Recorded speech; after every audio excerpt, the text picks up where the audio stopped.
کراچی سے ہمارے نمائندہ عبدالرحمان کی رپورٹ کے مطابق الیکٹرک کی لوڈ شیڈنگ اور ناجائز بلوں کے خلاف لوگوں کا احتجاج، جس میں ثوابی ٹاؤن کے بختاور گوٹ ویلفیئر ایسوسی ایشن کے سرپرست اعلیٰ سیف الاسلام صدر شفیع محمد رحمان اور دیگر ساتھیوں نے بتایا کہ 14 سے 16 گھنٹے لوڈ شیڈنگ عوام کا جینا حرام کر دیا۔ گھروں میں باپردہ خواتین اور معصوم بچے اس سخت گرمی میں کے الیکٹرک کے لوڈ شیڈنگ کی وجہ سے پریشان۔ عوام وقت مقررہ پر باقاعدہ بل ادا کرتی ہے جس کی عوام کو سزا مل رہی ہے۔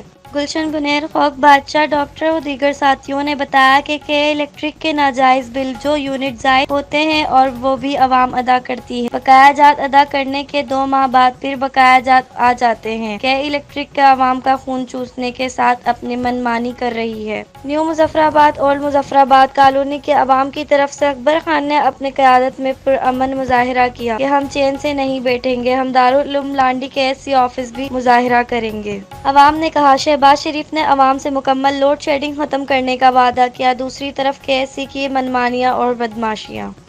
میں نیو مظفر آباد کالونی کا ہوں، لیڈر ہمارا ہے صدیق اکبر، گلشن گنیر، بختاور گوٹ، مظفر آباد، گلشن بختاور گوٹ 2، ان سب علاقوں پہ 14 گھنٹے کی لوڈ شیڈنگ کا عذاب ڈالا ہوا ہے انہوں نے۔